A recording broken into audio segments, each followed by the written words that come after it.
ನಾಮಕ್ಕೆ ಸ್ತೋತ್ರವಾಗಲಿ. ಲೆಂಡೇಸಿನ 11ನೆಯ ದಿನದಲ್ಲಿದ್ದೇವೆ. ಈ ದಿನದಲ್ಲಿ ನಾವು ನಮ್ಮ ಪ್ರಾರ್ಥನೆಯಲ್ಲಿ ಮಾಡಬೇಕಾದಂಥ ಕಾರ್ಯ ಯಾವುದೆಂದರೆ, ನಮ್ಮ ಆಲೋಚನೆಗಳಿಗಾಗಿ ನಾವು ನಮ್ಮ ಪ್ರಾರ್ಥನೆಯಲ್ಲಿ ಇವತ್ತು ಅಲೆಗಳಂತೆ ಅಬ್ಬರಿಸುವಂತ ಎಲ್ಲ ಆಲೋಚನೆಗಳನ್ನು ಇವತ್ತು ದೇವರ ಕೈಯಲ್ಲಿ ಒಪ್ಪಿಸಿಕೊಟ್ಟು ನಾವು ಪ್ರಾರ್ಥಿಸಬೇಕು. ಹೌದು, ಇವತ್ತು 1 ಗಂಟೆ ಸಮಯದಲ್ಲಿ ನಾವು ಪ್ರಾರ್ಥನೆ ಮಾಡಲಿಕ್ಕೆ ಕೂತಾಗ ಇವತ್ತು ಆಲೋಚನೆಗಳು ಇವತ್ತು ನಮ್ಮ ಮೈಂಡಲ್ಲಿ ಬಂದು ಕೆಡಿಸಿ ಬಿಡುತ್ತದೆ.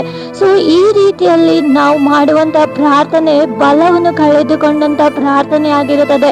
ಇಂಥ ಆಲೋಚನೆಗಳಿಂದ ಇವತ್ತು ನಾವು ಏಕ ಮನಸ್ಸಿನಿಂದ ಪ್ರಾರ್ಥನೆ ಮಾಡದೆ ನಾವು ಇರುವುದು ವ್ಯರ್ಥವಾಗಿರುತ್ತದೆ. ಸೊ ಇದಕ್ಕೆ ಬದಲಾಗಿ ನಾವು 1 ನಿಮಿಷ ಪ್ರಾರ್ಥನೆ ಮಾಡುವುದು ಏಕ ಮನಸ್ಸಿನಿಂದ ಅದೆಷ್ಟೋ ಬಲವುಳ್ಳಾದಂತ ಪ್ರಾರ್ಥನೆ ಆಗಿರುತ್ತದೆ.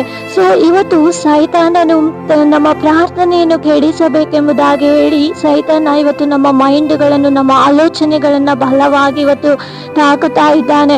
ಹೌದು, ನಮ್ಮ ಆಲೋಚನೆಗಳು ಪ್ರಾರ್ಥನೆಯಲ್ಲಿ ಕುಳಿತುಕೊಂಡಾಗ ಅನೇಕ ರೀತಿಯಾದಂತ ಆಲೋಚನೆಗಳನ್ನು ನಮ್ಮ ಮೈಂಡ್ಗಳಲ್ಲಿ ತಂದು ಇವತ್ತು ನಮ್ಮ ಪ್ರಾರ್ಥನೆಯನ್ನು ಕೆಡಿಸುತ್ತಾ ಇದ್ದಾನೆ. ಸೊ ಇದಕ್ಕೆ ನಾವು ಏನು ಮಾಡಬೇಕೆಂದರೆ, ನಮ್ಮ ಆಲೋಚನೆಗಳನ್ನು ಕ್ರಿಸ್ತನಿಗೆ ವಿಧೇಯರಾಗಿ ಮಾರ್ಪಡಿಸಿಕೊಳ್ಳಬೇಕು. ನಾವು 2 ಕೊರಿಂಥ 10ನೇ ಅಧ್ಯಾಯ 5ನೇ ವಚನದಲ್ಲಿ ನಾವು ನೋಡಿಕೊಳ್ಳುವುದಾದರೆ, ನಾವು ವಿತರ್ಕಗಳನ್ನು, ದೈವಜ್ಞಾನವನ್ನು ವಿರೋಧಿಸುವುದಕ್ಕೆ ಏರಿಸಲ್ಪಟ್ಟಿರುವ ಉನ್ನತವಾದ ಎಲ್ಲ ಕೊತ್ತಲುಗಳನ್ನು ಕೆಡವಿ ಹಾಕಿ ಎಲ್ಲ ಯೋಚನೆಗಳನ್ನು ಕ್ರಿಸ್ತನಿಗೆ ವಿಧೇಯವಾಗುವಂತೆ ಸೆರೆ ಹಿಡಿಯುವವರಾಗೋಣ ಎಂಬುದಾಗಿ ಹೇಳಿ. ಹೌದು, ಇವತ್ತು ಪವಿತ್ರಾತ್ಮ ಭರಿತರಾಗಿ ನಾವು ಹೋರಾಡುವಾಗ ಖಂಡಿತವಾಗಲು ನಮ್ಮ ಆಲೋಚನೆಗಳನ್ನು ಕ್ರಿಸ್ತನಿಗೆ ವಿಧೇಯರಾಗಿ ಮಾರ್ಪಡಿಸಲಿಕ್ಕೆ ಸಾಧ್ಯವಾಗುತ್ತದೆ. ಸೊ ಇವತ್ತು ನಾವು ನಮ್ಮ ಆಲೋಚನೆಗಳನ್ನು ಸೈತಾನನ ಹೋರಾಡುವಂತ ಎಲ್ಲ ಕ್ರಿಯೆಗಳಿಂದ ನಾವು ಇವತ್ತು ಜಯಗೊಂಡವರಾಗಿ ನಾವು ನಮ್ಮ ಆಲೋಚನೆಯನ್ನು ಪವಿತ್ರಾತ್ಮನ ಕೈಯಲ್ಲಿ ಒಪ್ಪಿಸಿಕೊಳ್ಳುವಾಗ ಖಂಡಿತವಾಗಲು ದೇವರು ನಮ್ಮ ಆಲೋಚನೆಗಳನ್ನು ಹತೋಟಿಗೆ ತೆಗೆದುಕೊಳ್ಳುವಾತನಾಗಿದ್ದಾನೆ.